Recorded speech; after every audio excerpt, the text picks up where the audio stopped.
اس نے اہل بیت رسول السلام کے کا جو باغ تھا اسے فتح کر ڈالا، ان کے سر کاٹ لیے، نیزوں پہ چڑھا کے ان سروں کو لے کے چلے گئے، جسم کربلا میں چھوڑ گئے۔ ایسا ہی ہوا۔ یزید ظاہراً بادشاہ تھا، خلیفہ تھا، تخت و تاج و ثروت و دولت و حکومت و طاقت سب کچھ اس کے پاس جمع تھا، دربار سجا ہوا تھا، کرسی نشین بیٹھے ہوئے تھے۔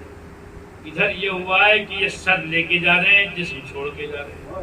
ایسا نہیں ہو سکتا تھا کہ سر چھوڑ جاتے اور جسم لے جاتے، ہو سکتا تھا یا نہیں؟ ہو سکتا تھا، جیسے سر لے گئے ویسے سر تو وہاں چھوڑ جاتے اور جسم اپنے ساتھ میں لے جاتے۔ پھر کیا ہوتا؟ پھر یہ ہوتا کہ حسین ابن علی کو دیوار سے لگا کے دربار میں کھڑا کر دیتا اور حسین کا ہاتھ پکڑتا اور اپنے ہاتھ پہ رکھتا اور ان درباریوں سے کہتا دیکھو سن رہے ہو، دیکھو لکھو، دیکھو لکھو۔ تو جو جھوٹی باتیں لکھ رہے تھے وہ یہ بھی لکھتے تھے کہ ہم نے اپنی آنکھوں سے دیکھا ہے کہ حسین کا ہاتھ یزید کے ہاتھ میں تھا، مگر یہ بوزہ حقانیت حسین ابن علی تھا کہ ظالم لشکر سر لے گیا اور بدن بدن کربلا میں چھوڑ گیا اور سر حسین اعلان کرتا ہوا چلا زمانہ گواہ رہے ہم نے سر دیا ہے یزید کے ہاتھ میں۔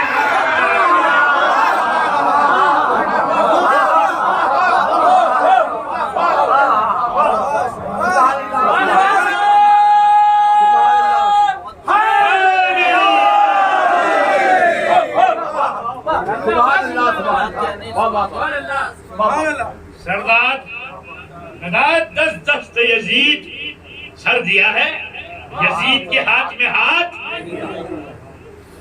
چھوٹا مصرع ختم کر دیا خواجہ نے، حقا کے بنا لا الہ، کریو ترجمہ۔ بنیاد، اچھا یہی بات علامہ اقبال نے کہی، انہوں کا پس بنائے لا الہ گردیدہ ہی، حسین آپ لا الہ کی بنیاد ہو گئے۔ سارے حسینی سنیں اور بات کو یاد رکھیں اور ذہن میں یہ بات بھی رکھیں کہ شخصیتیں کردار و عمل سے بنتی ہیں، زبان سے نہیں۔ یہ بات میں نے اقبال نے بھی یہ بات کہی، لا الہ کی بنیاد حسین ہے یا رسول ہے؟ رسول ہے، رسول ہے، حسین کوئی ہے۔ مگر خواجہ نے بھی یہی کہا، حقا کے بنا لا الہ۔ اقبال نے بھی یہی کہا، بہت آہستہ آہستہ سے کروں گا تاکہ بات دلوں تک پہنچے۔ سو تو نہیں رہا کوئی؟ اچھا تو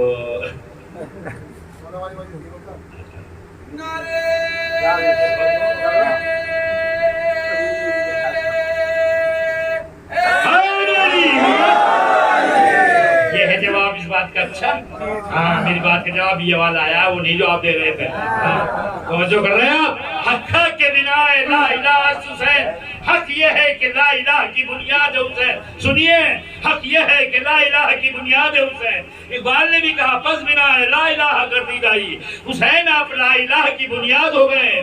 عجب غضب یہ ہے کہ دین مکمل ہو چکا تھا، مہر الہی لگ چکی تھی، آج ہم نے تمہارا دین کامل کیا ہے، نعمتیں تمام کی ہیں، ہم راضی ہو گئے۔ یہ ہوا نہ ہوا، یا تھا اس کے بعد کہا جا رہا ہے کہ حقا کے بنا لا الہ حسین۔ ایسا کیوں کہا گیا؟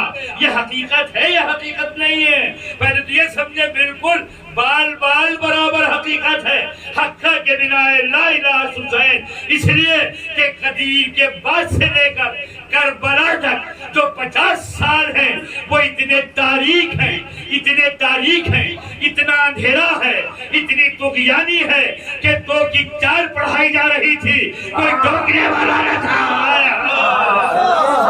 میں کیا اب کیسا کروں؟ 2 کی 4 پڑھائی جا رہی تھی، کوئی ٹوکنے والا نہ تھا، نشے کی حالت میں پڑھائی جا رہی تھی، کوئی روکنے والا نہ تھا، کنیز مردانہ لباس پہن کر امامت کر رہی تھی جماعت کی، کوئی ٹوکنے والا نہ تھا، کسی کو قتل کر کے اسی شب اس کی ذوبہ پہ تصرف کیا گیا، کوئی روکنے والا نہ تھا، لیکن اللہ اکبر، ہیبت حسین بن علی 10 محرم 61 ہجری کے بعد سے کسی کی ہمت نہیں ہے کہ 2 کی 4 بھائی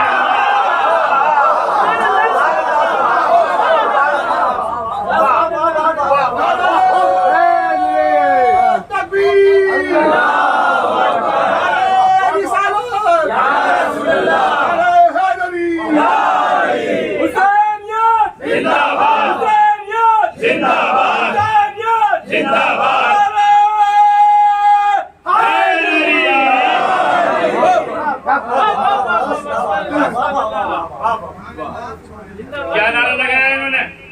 نعرہ کیا لگایا؟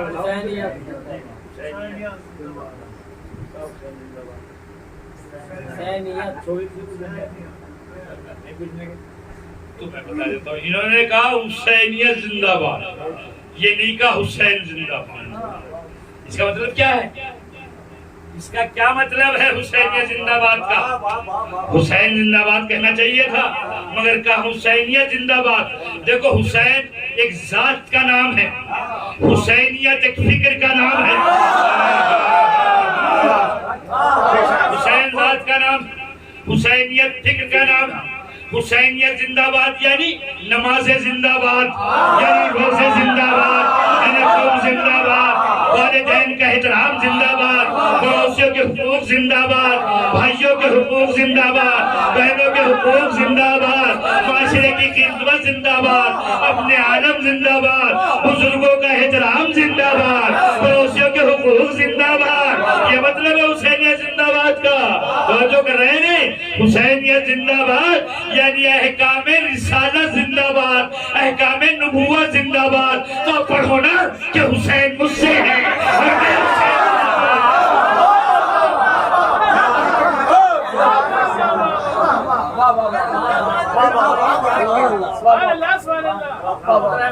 پڑھیے دیکھو، پڑھ کے گزر جانے سے بات نہیں بنے گی، ٹھہر کے سوچنا پڑے گا مقصد کیا ہے۔ تو ان 50 سال میں ایک جملہ سناتا ہوں آپ کو۔ میں نے یہ جملہ بھی ایک ہی بار پڑھا، بس دوسری بار پڑھ رہا ہوں، کیونکہ میں ذرا سا لفظ تو نہیں استعمال کرتا، میں تھوڑا سوچ دیتا ہوں، دیکھتا ہوں کہ بات پوری طرح نہیں پہنچے گی، چھوڑ دیتا ہوں۔ حالانکہ غلط بات ہے، نہیں چھوڑنا چاہیے، پڑھ دینی چاہیے۔ میں پھر بھی آپ کو سناتا ہوں، دوسری بار پڑھ رہا ہوں، بس یہ امام حسین کو اتنی قربانیاں دینے کی ضرورت کیا پڑ گئی؟ کیا مجھے سوچیے اور آپ سوچنا اس موضوع۔ وہاں ایک کی قربانی میں بات بن گئی تھی، اب وہ قربان بھی نہ ہوئے تھے، بدلے میں دمبا آ گیا تھا اور امامت مل گئی تھی، امتحان میں پورے نمبر مل گئے تھے۔ حسین کو اتنی قربانیاں کیوں دینا پڑی؟ حسین اگر اتنی بڑی قربانیاں نہ دیتے تو اس 50 سال کے وار میں جو اندھیرا چھایا تھا وہ مٹتا نہ۔ تم نے پھر سنا تھا جس طرح دین مصطفیٰ بدل گیا تھا نا، وہ حقیقت پہ آتا تھا۔ رسالت مصطفیٰ کو حقیقی پیراہن عطا کرنے کے لیے ضروری تھا کہ حسین اتنی بڑی قربانیاں دیں، ورنہ جب اس زمانے میں کسی کو 2 کی 4 پہ اعتراض نہ تھا تو آج تو 6 پہ بھی اعتراض نہ ہوتا، آج تو 6 پہ بھی اعتراض نہ ہوتا۔ ایک جملہ اور سن لیجئے، اس زمانے میں گناہ کر کے، غدیر کے بعد اور کربلا سے پہلے، رسول کے بعد اور کربلا سے پہلے، انسان گناہ کر کے برملا کہتا تھا، پڑھ لو تاریخ، برملا کہتا تھا میں نے ایسا کیا، کوئی ٹوکتا روکتا بھی نہ تھا، نہ اسے غیرت آتی تھی۔ آج حسین کی قربانی کا یہ اثر ہے کہ کسی بے نمازی کو بے نمازی کہو برا مان جاتا ہے، کسی بے نمازی کو بے نمازی کہو برا مان جاتا ہے، کہ تم ہوں گے ہم تو پڑھتے ہیں۔ کسی غیبت کار کو غیبت کار کہو برا مان جائے گا، کسی شرابی کو شرابی کہو برا مان جائے گا، کسی جواری کو جواری کہو برا مان جائے گا۔ یہ عظمت و جلالت و حیبت کس کی ہے؟ اب پڑھو نا پیار سے کہ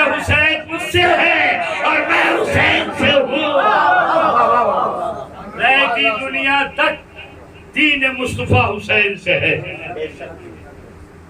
اور اس جہاں بڑے بڑے لوگ اشارے کنائے کی بات کو سمجھ لیتے ہو نا, الحمدللہ آپ تو مجھے سمجھتے رہتے ہو کہ نہیں سمجھو گے. ایسا اندھیارا تھا تھک گئے جب اتنا اندھیارا تھا کہ بڑے بڑے بہادر کعبے میں پناہ لے رہے تھے. پہنچ رہے ہیں, رحم پہنچ رہا ہے. بڑے بڑے بہادر کعبے میں پناہ لے رہے تھے کہ اس طرح یزید کے شر سے بچ جائیں. توجہ کر رہے ہیں نہیں. اور کعبہ تھا کہ ٹک ٹکی باندھے حسین کی طرف دیکھ رہا تھا, یہ کب آئے مجھے اپنی پناہ میں لے.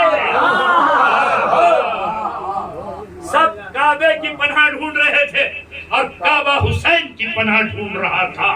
حسین نے دین الہی کو پناہ دینے کے لیے سمجھ رہے ہو, دین الہی کو پناہ دینے کے لیے اپنے وطن کو چھوڑا, سفر غربت اختیار کیا. ابھی تو ایک بات سنیے گا, سنیے تو ایک بات ہے. یہ آئے حسین کہاں آئے تھے؟ حسین کہاں آئے تھے؟ کربلا. کربلا میں حسین نے آتے کیا کیا؟ زمین خرید لی. انہوں نے کیا کیا؟ آتے قبضہ لی. 2 سیرتیں چلی.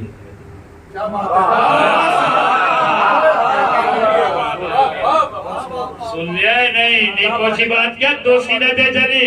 ایک سیرت حسینی ہے اور ایک سیرت یزیدی ہے. عملاً چاہے جدھر چلے جاؤ, عملاً چاہے جدھر چلے جاؤ, چاہو تو خرید لو, چاہے تو دوسرے کی زمین پہ قبضہ کر لو. بات بڑھتی رہی, لشکر پہ لشکر آتے رہے. سامنے والے کتنے تھے؟ کم سے کم کتنے تھے یزیدی لشکر؟ 30 سے کم کی کوئی روایت. آج کس نے کہتے کم سے کم 30 سے کم کی کوئی روایت نہیں ہے. سنیے, اور یہ کتنے تھے؟ 72. ہونا کیا چاہیے تھا؟ ہونا یہ چاہیے تھا کہ پریشان رہتے, یہ بے چین رہتے, یہ مضطرب رہتے, یہ حیران رہتے. اب وہ چادر تان کے سوتے نہیں. 30,000 ہیں جب چاہیں گے اور جیسے چاہیں گے, مگر ہوا ایسا نہیں. وہ 30,000 تو بے چین رہے رات بھر, اور یہ 72 مطمئن رہے رات بھر. ان کے قیموں سے عبادت الہی, حمد و ثنا الہی کی آوازیں اس طرح آ رہی تھی جس طرح شہد کی مکھی کے چھتے سے آتی. ایسے عبادت میں مشغول تھے. یہ مطمئن تھے. وہ کیا بات آ رہی ہے؟ اچھا مجھے پہلے سے مزہ آ رہا ہے بات کہنے سے پہلے. باقی آپ ریانوں, یہ 72 بڑے مطمئن تھے. وہ 30,000 ہو کے بڑے بے چین تھے.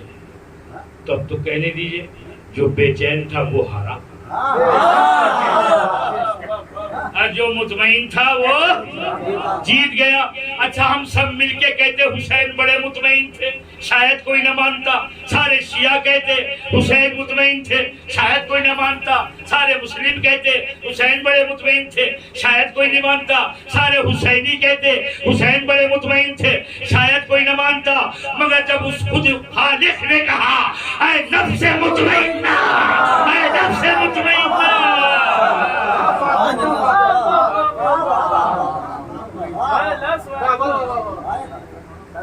اب بھی کیا شک ہے کہ حسین مطمئن نہ تھے؟ وہ کہہ رہا تھا نفس مطمئن. ایک جملہ اور سن لو گے, تو آگے اسی میں آیت میں اپنے رب کی طرف, اور پھر کیا ہو وَادْخُلِي فِي جَنَّتِي, کہاں داخل ہو؟ میری جنت میں. میری جنت میں داخل ہو جا. جنت نہیں کہا جنت میں داخل ہو جا, میری جنت میں داخل ہو جا. کوئی صاحب ثروت مکان بناتا ہے, بچوں کا کمرہ لیتا, اپنا کمرہ لیتا, مہمانوں کا کمرہ لیتا, کسی عزیز رشتہ کا کمرہ علیحدہ، دوستوں سے بات کرنے کا کمرہ علیحدہ، ایک اپنا پرسنل روم ہوتا ہے، وہاں کوئی نہیں آ سکتا، وہاں کوئی نہیں آ سکتا، کہ یہ پرسنل روم ہے صاحب، اس میں ملاقات نہیں ہوگی۔ ملاقات تو وہی ہوگی جو ملاقات کے لیے بنایا گیا ہے، وہ بھی اسی حدود میں، بنایا بھی اسی مالک نے ہے، مگر ملاقات اسی روم میں ہوگی۔ جو اپنے لیے پرسنل بنایا اس میں نہیں ہوگی۔ جنت ساری اس نے بنائی ہے، جنت ساری اس نے بنائی ہے، لیکن جب حسین کی بات آئی تو کہا تو میری جنت میں آ جا، تو میری جنت میں آ جا۔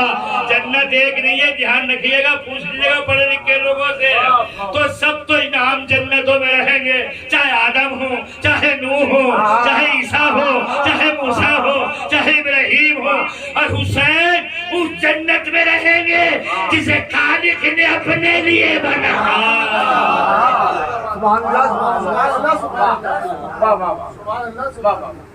کامی حسین نے ایسا کیا ایک دوپہر میں۔ یہ بتاؤ مجھے آپ، یہ قصہ کربلا کتنی دیر میں تمام ہو گیا؟ صبح سے عصر تک، تو ایک دن بھی نہیں لگا پورا، اور پڑھا کتنی صدیوں سے جا رہا؟ 1400 سال ہو گئے ہیں، اور قصہ تمام ہو گیا کیا؟ ایسا کیا کیا حسین نے کہ ایک دوپہر کے عمل میں خالق نے اتنی تاثیر عطا کر دی کہ رنگ کربلا اترنے کا نام نہیں لیتا۔ بات اپنوں کی نہیں ہے، بات اپنوں کی نہیں ہے، زہاد ہی نہیں ہے تیرے غم میں حسین، جوش، زہاد ہی نہیں ہے تیرے غم میں حسین، ہم رند بھی ہیں حلقہ ماتم میں حسین، ہم رند بھی ہیں حلقہ ماتم میں حسین۔ حسینیت میں مذاہب کی کوئی قید نہیں ہے، ہر مذہب کا حسین کے در پہ سر جھکاتا ہے۔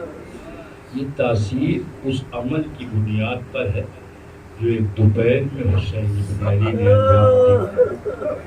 اس سے کہا گیا ہے کہ شبیہ تابوت امام حسین برآمد کریں گے۔ میں 2-4 جملے پڑھتا ہوں آپ کی خدمت میں، دیکھیے کیا بات کہاں تک بات جاتی ہے۔ واقعاً جتنا کچھ ہو رہا ہے بانام حسین، یہ قربانی کے مقابلے میں کچھ بھی نہیں۔ ساری زندگی روتے ہوئے گزر جائے پھر بھی کچھ نہیں۔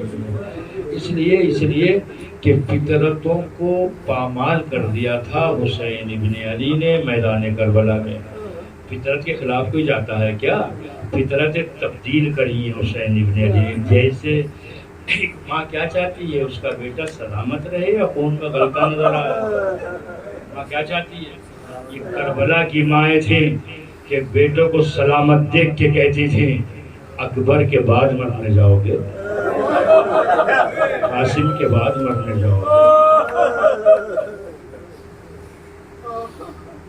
اور عرض کرتا ہوں، دیکھو اپنی جان کا دے دینا ایک حد تک آسان کا، اپنی جان دے دینا ایک حد تک آسان ہے، لیکن جوان بیٹے کو مقتل میں بھیج دینا، سوچ رہے ہیں آپ، یہ بڑا مشکل کام ہے۔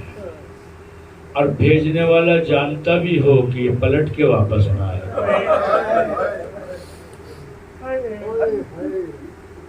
تین بھتیجے کا دامن چاک کر کے اس کی آستینوں کو پلٹ کے مقتل میں بھیجنا، جبکہ علم تھا کہ اس کی لاش کے ٹکڑے اٹھانا پڑا۔ ایسی پڑھتے رہیے، سوچتے رہیے، میں رخ دے رہا ہوں۔ یہ کیا کسی باپ کو دیکھا ہے آپ نے زمانے میں کہ وہ اپنے 6 مہینے کے بیٹے کو مقتل میں لے جائے؟ کسی باپ کو دیکھا ہے، سنا ہے کہ اس کے 6 مہینے کا لال ہو، باپ اپنے ہاتھوں پہ اٹھا کے لے جائے اور اس 6 مہینے کے بیٹے کے گلے میں تیرے سے شعبہ پر پیوست ہو جائے، اور جب باپ اس تیر کو نکالے تو باپ کے ہاتھ میں لغزش نہ ہو، بیٹا مچلے۔ ہائے ہائے، مکمل مرثیہ تھا، میں جملے میں عرض کیا ہے کہ تیر نکالتے وقت باپ کے ہاتھ میں لغزش نہ ہو اور بیٹا مچل رہا ہو، بس یہ جگر حسینی کا تھا کہ اصغر تو تڑپ رہے تھے لیکن حسین کے ہاتھوں میں لغزش نہ تھی۔ میں اور تھوڑا سا بات بولتا ہوں، آپ سنیے۔ آپ مجھے بتاؤ، اس شہید کا نام بتاؤ جسے جاتے وقت حسین نے رخصت نہ کیا۔ سن لیا آپ نے اتنی آسانی سے؟ ایک نام بتاؤ کہ جسے حسین نے رخصت نہ کیا ہو۔ کسی ایک کا نام بتاؤ جس کا جنازہ اٹھا کے نہ آیا سوائے عباس بن علی کے، صحیح ہے؟ کسی ایک کا نام بتاؤ جس کے جنگ کے موقع پر حسین نے دل نہ بڑھایا ہو، داد نہ۔ مگر ہائے عصر کا وقت آتے آتے اتنا غریب ہو گیا تھا فاطمہ کا لال کہ نہ کوئی سوار کرنے والا تھا، نہ دانے شجاعت دینے والا تھا، نہ مقصد سے لاشے کا لانے والا۔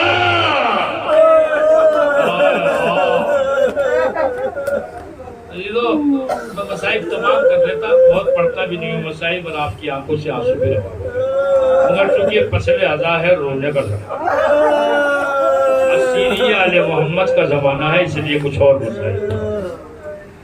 حسین حسین حسین جب رخصت آخر کے لیے آئے ہیں اور سیدانیوں نے حسین کو رخصت کیا ہے، کیسی منزل تھی فاطمہ کے لال کے لیے کہ رکاب فرس کو سکینہ تھامے ہوئے تھے۔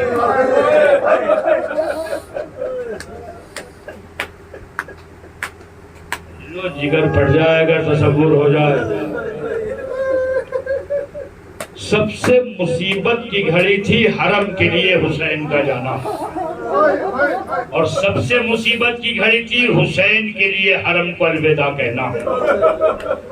لکھا ہے در خیمہ پہ زینب کھڑی ہوئی تھی، زینب کے دل کو قرار نہیں آ رہا تھا، حسین نے انگشت مبارک سے اشارہ کیا، دھڑکتے ہوئے دل زینب کو قرار آیا، کہا پوچھا بھیا جا ہی رہے ہو کہاں وہ ہے؟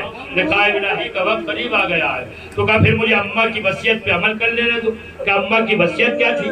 کہ جب حسین رخصت آخر کے لیے آئے تو اس کے گلے کے بوسے لے لینا۔ لذا کلوبت ہٹاؤ، حسین نے کلوبت ہٹایا، زینب نے بوسے لیے، حسین نے کہا بہن مجھے بھی اماں کی وصیت پہ عمل کرنا ہے۔ کہا بہن تم سے کیا وصیت تھی؟ کہا آخری وقت زینب کے بازوؤں کے بوسے لے لینا۔ لذا ہٹاؤ، جب زینب کے بازوؤں کے بوسے لے چکے اب حسین مقتل کی طرف جا رہے ہیں۔ سنیں حضرات، تو حسین نے دو طرح کے خطاب کیے وہاں، ایک تو دشمنوں سے خطاب کیا، ایک اپنوں سے خطاب کیا۔ جب اپنوں سے خطاب کیا کہا میرے بھیا عباس کہاں ہو، میرے اکبر کہاں ہو، میرے اون و محمد کہاں ہو، میرے جون و زہیر کہاں ہو، میرے قاسم کہاں ہو۔ دیکھو 3 دن کی پیاس میں حسین کس طرح جنگ کر رہا ہے۔ جب ان سے خطاب کر چکے تو ظالموں سے خطاب کر کے کہا ظالموں تم نے میرے عباس کے بازوؤں کو کاٹ ڈالا، تم نے میرے اکبر کے کلیجے کو زخمی کر ڈالا، تم نے میرے 6 مہینے کا اسکار، ارے میرا یتیم بھتیجا قاسم، ارے میرے بچپن کے دوست حبیب۔